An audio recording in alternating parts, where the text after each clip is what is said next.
Hi guys, ಅಸ್ಸಲಾಮ್ ಅಲೈಕುಮ್. ನಾವು ಇವತ್ತು ಮಾಡಲಿಕ್ಕೆ ಹೊರಟಿರುವಂತಹ ಐಟಮ್ ಅಂದರೆ ನುಗ್ಗೆಕಾಯಿ ಸಾಂಬಾರು ಅಂತ. ಈಗ ನುಗ್ಗೆಕಾಯಿ ತುಂಬ ಒಳ್ಳೆಯದಾಗ್ತದೆ ಸಾಂಬಾರು ಮಾಡಿದರೆ. ಅದಕ್ಕಾಗಿ ನಾನೀಗ ನುಗ್ಗೆಕಾಯಿಯನ್ನು ಅದಕ್ಕೆ ಒಟ್ಟಿಗೆ ಒಂದು ಸ್ವಲ್ಪ ಮಿಕ್ಸ್ ತರಕಾರಿ ಎಲ್ಲ ಹಾಕಿ ಒಂದು ಸಾಂಬಾರು ಮಾಡ್ತೀನಿ. ಅದು ಹೇಗೆ ಮಾಡೋದು ಅಂತ ಹೇಳಿ ನಾನು ನಿಮಗೆ ತಿಳಿಸಿಕೊಡ್ತೀನಿ. ಈಗ ನೋಡಿ, ಸಾಂಬಾರು ಮಾಡುವಾಗ ಇದಕ್ಕೆ ಏನೆಲ್ಲ ಬೇಕಂತ. ನಾವು ಆ್ಯಕ್ಚುಲಿಯಾಗಿ ಕುಕ್ಕರಲ್ಲಿ ಮಾಡ್ತಾರೆ ಕೆಲವರು, ನಾವು ಮಣ್ಣಿನ ಪಾತ್ರೆಯಲ್ಲಿ ಮಾಡ್ತಾಯಿದ್ದೇವೆ. ಅಂದರೆ ಕೆಲವು ಬೇಗ ಆಗಬೇಕಂದ್ರೆ ಕುಕ್ಕರಲ್ಲಿ ಮಾಡ್ತಾರೆ, ಸ್ವಲ್ಪ ಒಂದು 15 ಮಿನಿಟ್ಸ್ ಲೇಟ್ ಆಗ್ತದೆ. ಆದರೂ ಪರವಾಗಿಲ್ಲ, ಇದರಲ್ಲಿ ಮಾಡಿದಷ್ಟು ಟೇಸ್ಟ್ ನಮಗೆ ಕುಕ್ಕರಲ್ಲಿ ಸಿಗೋದಿಲ್ಲ. ಹಾಗಾಗಿ ನೋಡಿ, ಇದು 1 ಕಪ್ ತೊಗರಿಬೇಳೆ ತೊಳೆದಿಟ್ಟಿದ್ದೇನೆ. 1 ಕಪ್ಪು ಇದು ಮೈಸೂರು ತೊಗರಿಬೇಳೆ ಅಂತ ಹೇಳ್ತಾರೆ, ಮೈಸೂರು ದಾಲ್ ಅಂತ ಹೇಳ್ತಾರೆ. ಇದನ್ನು ನಾನು ಹಾಕ್ತಾಯಿದ್ದೇನೆ.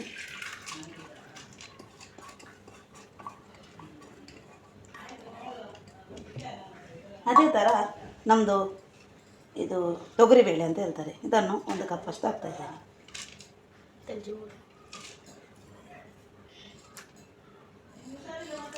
ಇದು ನೆನೆಸಿಟ್ಟು ತೊಳೆದು ನೆನೆಸಿಟ್ಟದ್ದು, ಅದರದ್ದು ನೀರು ಬೇಡ ನಮಗೆ. ಈಗ ನೋಡಿ, ಇದಕ್ಕೆ ಟೊಮೆಟೊ 1-2, 1 ಈರುಳ್ಳಿ, 3 ಕಾಯಿಮೆಣಸು,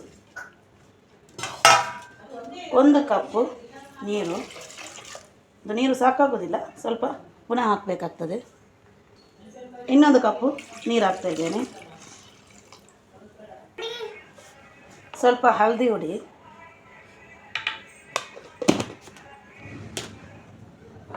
ಸ್ವಲ್ಪ ರುಚಿಗೆ ತಕ್ಕಷ್ಟು ಉಪ್ಪು. ಕಲ್ಲುಪ್ಪು ತುಂಬ ಬೆಸ್ಟ್. ನಾವು ಸ್ವಲ್ಪ ಈ ಹುಡಿ ಉಪ್ಪು ಉಂಟಲ್ಲ, ದೇಹಕ್ಕೆ ಒಳ್ಳೆಯದಲ್ಲ, ಕಲ್ಲುಪ್ಪು ಯೂಸ್ ಮಾಡೋದು ತುಂಬ ಒಳ್ಳೆಯದು. ಗ್ಯಾಸ್ ಆನ್ ಮಾಡಿ, ಈಗ ಗ್ಯಾಸಲ್ಲಿ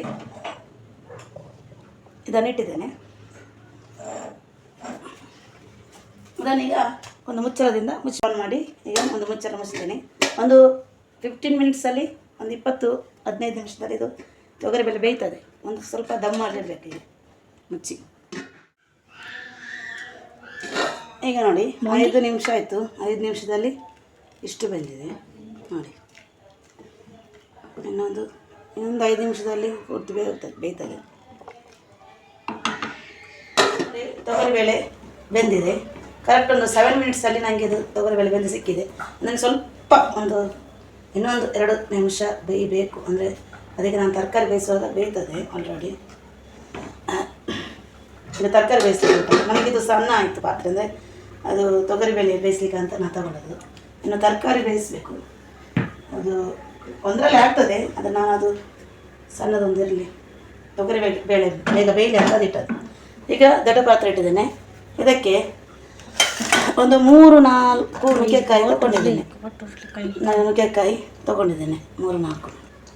ಇದು ಕ್ಯಾರೆಟ್ ಒಂದು ಕ್ಯಾರೆಟ್. ಮತ್ತು ಇದು ನಮಗೆ ಇದು ಬದನೆಕಾಯಿ, ಈ ಥರ ಬದನೆಕಾಯಿ ಬರ್ತದೆ ನೋಡಿ, ಇದನ್ನು ತೊಗೊಳ್ಬೇಕು ರೌಂಡಿದು. ಮತ್ತು 1 ಬಟಾಟೆ ತೊಗೊಂಡಿದ್ದೇನೆ, ಬಟಾಟೆ ದೊಡ್ಡದು. ಇದು ತೊಳೆದಿದ್ದೇನೆ, ಸಿಪ್ಪೆ ತೆಗೆಯಲಿಲ್ಲ. ಸಿಪ್ಪೆ ತಗೊಂಡ್ರೆ ಸಾಂಬಾರಿಗೆ ಅದು ಮುದ್ದೆ ಥರ ಆಗ್ತದೆ, ಅಂದರೆ ನನಗೆ ಬಾಯಿಗೆ ಸಿಗೋದಿಲ್ಲ. ಹಾಗಾಗಿ ಒಂದು ಸ್ವಲ್ಪ ಸೌತೆ ತೊಗೊಂಡಿದ್ದೇನೆ, ನಮ್ಮಲ್ಲಿ ಎಷ್ಟು ಉಂಟು ಅಷ್ಟು ತೊಗೊಂಡಿದ್ದೇನೆ. ಮತ್ತು ಇದು ಹುಳಿ ನೀರು, ಇದು ಬೆಲ್ಲ ಹುಡಿ ಮಾಡಿಟ್ಟದ್ದು. ಇದರಲ್ಲಿ ಒಗ್ಗರಣೆಗೆ ಸ್ವಲ್ಪ ಬೆಳ್ಳುಳ್ಳಿ ಮತ್ತು ಸಾಸಿವೆ ಮತ್ತು ಕರಿಬೇವು, ಇದಿಷ್ಟನ್ನು ಈಗ ಮಾಡ್ತೀನಿ ನೋಡಿ. ಏನು ಮಾಡಬೇಕಂತ ಹೇಳ್ತೀನಿ. ಈಗ ಇದು ಬಿಸಿ ಆಗ್ತಾ ಉಂಟು. ಇದಕ್ಕೆ ನುಗ್ಗೆಕಾಯಿ ಲಾಸ್ಟಿಗೆ ಹಾಕಬೇಕು. ಫಸ್ಟಿಗೆ ಬದನೆ, ಸೌತೆ, ಮತ್ತು ಬಟಾಟೆ, ಕ್ಯಾರೆಟ್ ಇದನ್ನೆಲ್ಲ ಹಾಕಿ ನಾವೀಗ ಬೆಂದ ತೊಗರಿಬೇಳೆ ಉಂಟಲ್ಲ ಅದನ್ನು ಹಾಕಬೇಕು.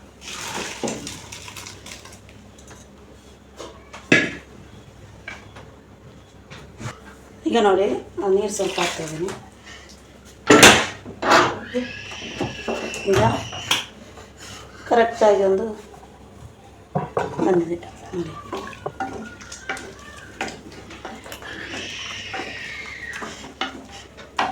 ಇದನ್ನೊಂದು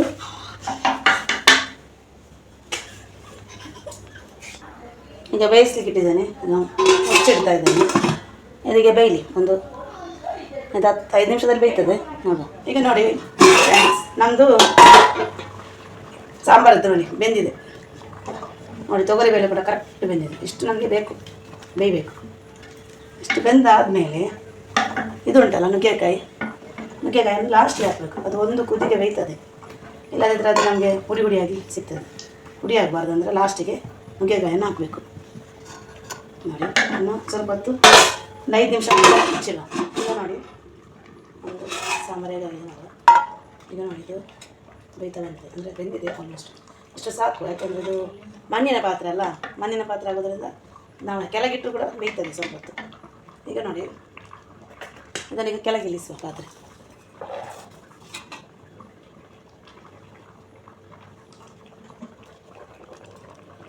ನೋಡಿ ಸಾಂಬಾರು ಹೇಗಾಗಿದೆ. ಸಾಂಬಾರು ಆಗಲಿಲ್ಲ, ಈಗ ಬೆಂದದಷ್ಟೇ ನೋಡಿ. ಗ್ಯಾಸ್ ಆಫ್ ಮಾಡುವ. ಈಗ ನೋಡಿ ನಾವು ಮಣ್ಣಿನ ಪಾತ್ರೆಯಲ್ಲಿ ಮಾಡಿದ ಮೇಲೂ ಕೂಡ ಅದು ಬೇಯ್ತಾ ಇರ್ತದೆ. ಹಾಗಾಗಿ ಸ್ವಲ್ಪ ಹೊತ್ತು ಮುಚ್ಚಿಡಬೇಕು. ಆವಾಗ ಇಂಟು ಸ್ವಲ್ಪ ಒಗ್ಗರಣೆ ಒಂದು ಮಣ್ಣಿದ್ದು ಪಾತ್ರೆ ಇಟ್ಟಿದ್ದೇನೆ. ಇದಕ್ಕೆ ಈಗ ಆಯಿಲ್ ಹಾಕಬೇಕು. ಈಗ ನೋಡಿ ಇದು ಬಿಸಿ ಆಯಿತು. ಇದು ತೆಂಗಿನೆಣ್ಣೆ ಆಯಿತಾ, ಸಾಂಬಾರಿಗೆ ತೆಂಗಿನೆಣ್ಣೆ ತುಂಬ ಒಳ್ಳೆದಾಗ್ತದೆ ನೋಡಿ.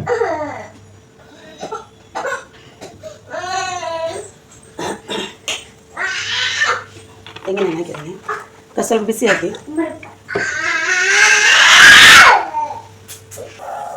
ನೋಡಿ, ಬಿಸಿ ಆಗ್ತಾ ಉಂಟು. ಈಗ ಸಾಸಿವೆ, ಸ್ವಲ್ಪ ಬೆಳ್ಳುಳ್ಳಿ, ಸ್ವಲ್ಪ ಕರಿಬೇವು ಅದು ಸಾಸಿವೆ ಹಾಕ್ತಾ ಇದ್ದೇನೆ.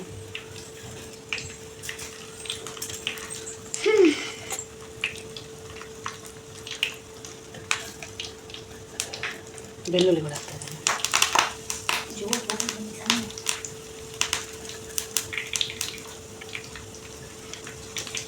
ಕರಿಬೇವು,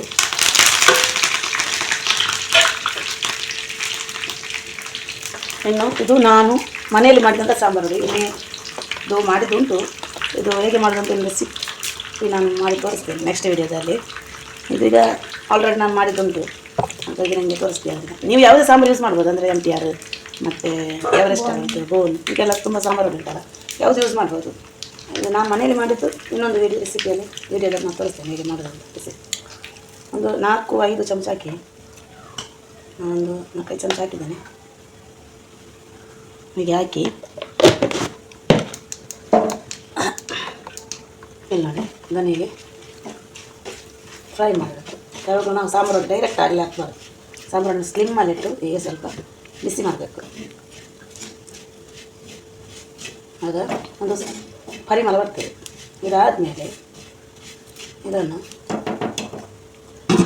ಸಾಂಬಾರು ಮಾಡಿಟ್ಟಿದ್ದೇನೆ ನೋಡಿ, ಇಲ್ಲಿ ಬಂದ್ ಮಾಡಿದ್ದೇವೆ. ಬಂದ್ ಮಾಡಿದ್ದೇನೆ, ಇದು ಬೇಡ ನಮಗೆ.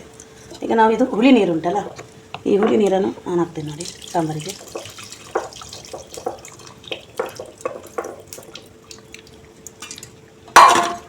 ಒಂದು ಚಮಚದಷ್ಟು ಬೆಲ್ಲ ಹೇಗೆ ಹಾಕ್ತದೆ ನೋಡಿ, ಹುಡಿ ಮಾಡಿತ್ತು ಬೆಲ್ಲ. ಹಾಕಿದ ನಂತರ ಇದು ಉಂಟಲ್ಲ ನಾವು ಸಾಂಬಾರು ಹುಡಿ ಹೀಗೆ ಫ್ರೈ ಮಾಡಿಟ್ಟದ್ದು ಈಗ ಹಾಕಬೇಕು ನೋಡಿ.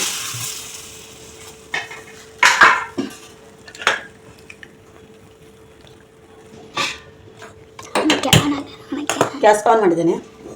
ಈಗ ನೋಡಿ ಸಾಂಬಾರು ಹೇಗೆ ಬಂತ ಅಂತ.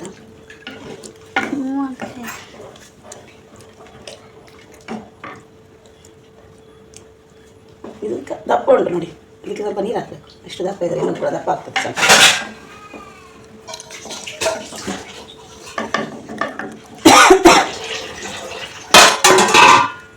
ನೀರು ಹಾಕ್ತಾ ಇದ್ದೀನಿ.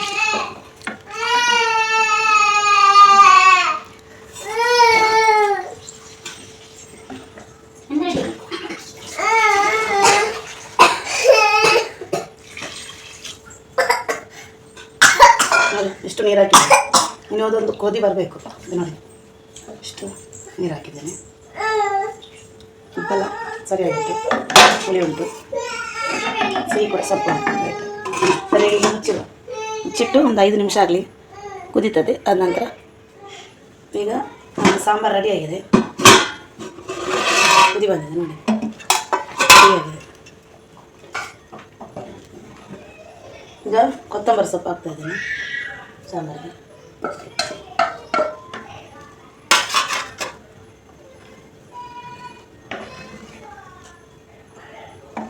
ಆಯಿತು, ಇಲ್ಲಿಗೆ ಸಾಂಬಾರು ನಮ್ಮದು ಮುಗಿದದೆ, ಕುದಿ ಬರ್ತಾ ಉಂಟು. ನೀವು ಮಾಡಿ ಟ್ರೈ ಮಾಡಿ ನೋಡಿ. ನೋಡಿ ಸಾಂಬಾರು ರೆಡಿಯಾಗಿದೆ. ನಮ್ಮದು MMS ಚಾನಲ್ ಅಂತ, ಸಬ್ಸ್ಕ್ರೈಬ್ ಮಾಡಿ, ಲೈಕ್ ಮಾಡಿ, ಶೇರ್ ಮಾಡಿ, ಕಮೆಂಟ್ ಮಾಡಿ. ನೀವು ಮಾಡಿ ಕೂಡ ನೋಡಿ ಟೇಸ್ಟ್ ಹೇಗೆ ಉಂಟಂತ ಕಮೆಂಟಲ್ಲಿ ಹೇಳಿ. ಮತ್ತು ಹೀಗೆ ಮಾಡೋದ್ರಿಂದ ನಮ್ಮದು ಈಗ ಮಣ್ಣಿನ ಪಾತ್ರೆ ಮಾಡೋದ್ರಿಂದ ನಮ್ಮ ಆರೋಗ್ಯಕ್ಕೆ ಕೂಡ ಒಳ್ಳೆಯದೇ.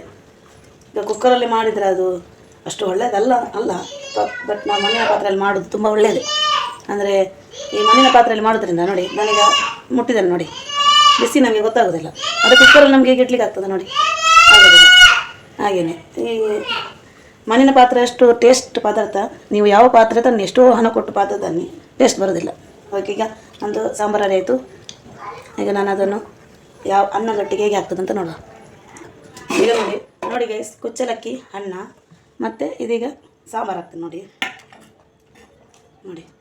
ನಾನು ಹೇಳಿಲ್ವಾ, ಇದು ಲಾಸ್ಟ್ ನುಗ್ಗೆಕಾಯಿ ಹಾಕಿದರೆ ನಾವೀಗ ನೋಡಿ ಕುಕ್ಕರಲ್ಲಿ ಹಾಕಿ ಬೇಯಿಸಿದರೆ ಇಷ್ಟು ಈಗ ಸಿಗೋದಿಲ್ಲ ನಮಗೆ, ಹೀಗೆ ಗಟ್ಟಿ ಕ್ರಿಸ್ಪಿ ಅಂದರೆ ಗಟ್ಟಿಯಾಗಿ ಸಿಗೋದಿಲ್ಲ ನೋಡಿ. ತರಕಾರಿ ಎಲ್ಲ ಹೀಗೆ ಸಿಗೋದಿಲ್ಲ, ಬೆಂದು ಮಡ್ಡಿಯಾಗಿರ್ತದೆ. ಯಾವುದೇ ಒಂದೇ ಬಿಸಿಲೇ ಮಾಡಿ ನೀವು, ಅದು ಬೆಂದು ಮಡ್ಡಿಯಾಗಿರ್ತದೆ. ಈಗ ನಮ್ಮ ಸಾಂಬಾರು ನೋಡಿ ಹೇಗಾಗಿದೆ ಅಂತ. MMS ಚಾನಲ್ ನಮ್ಮದು, ಅದು ಸಬ್ಸ್ಕ್ರೈಬ್ ಮಾಡಿ ಪ್ಲೀಸ್ ಪ್ಲೀಸ್ ಪ್ಲೀಸ್. ಇನ್ನೊಂದು ವಿಡಿಯೋದಲ್ಲಿ ನಾವು ಮತ್ತೆ ಭೇಟಿಯಾಗೋಣ. ಅದುವರೆಗೆ ವೆಯ್ಟ್ ಆ್ಯಂಡ್ ಸಿ.